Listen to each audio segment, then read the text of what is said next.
in the case of procrastination, it is extremely important to notice and name that feeling, right? Like I said, here comes anxiety, here comes the fear of failing, here comes the fear of not being good enough.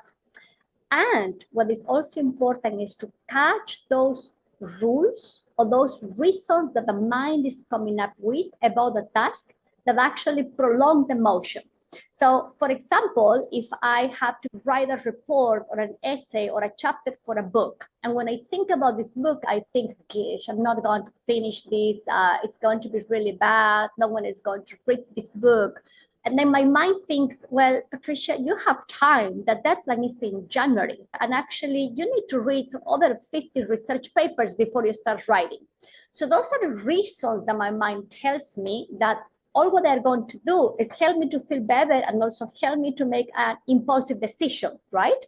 There's a lot of reasons that calm our emotions down, or sometimes they amplify it. In that case of procrastination, they usually help us as a way to avoid again approaching the task, and they keep us stuck again in the cycle of procrastination.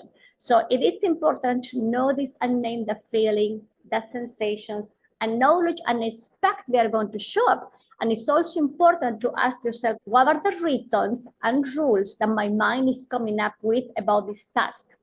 Because remember, it's the interaction of that type of thinking with emotions that lead us to make more procrastinating choices. So we have to catch all those thoughts that are actually not helpful in the moment. They feel good in the moment when I tell myself, yeah, the deadline is in January and I still have to read 25 more papers. Yeah, there's no need for me to write right now. I actually can do it next weekend. When I convince myself that this is a good enough reason, I made the choice to procrastinate writing the chapter of this book. So, and the more that I think that way, the more stuck I am going to be.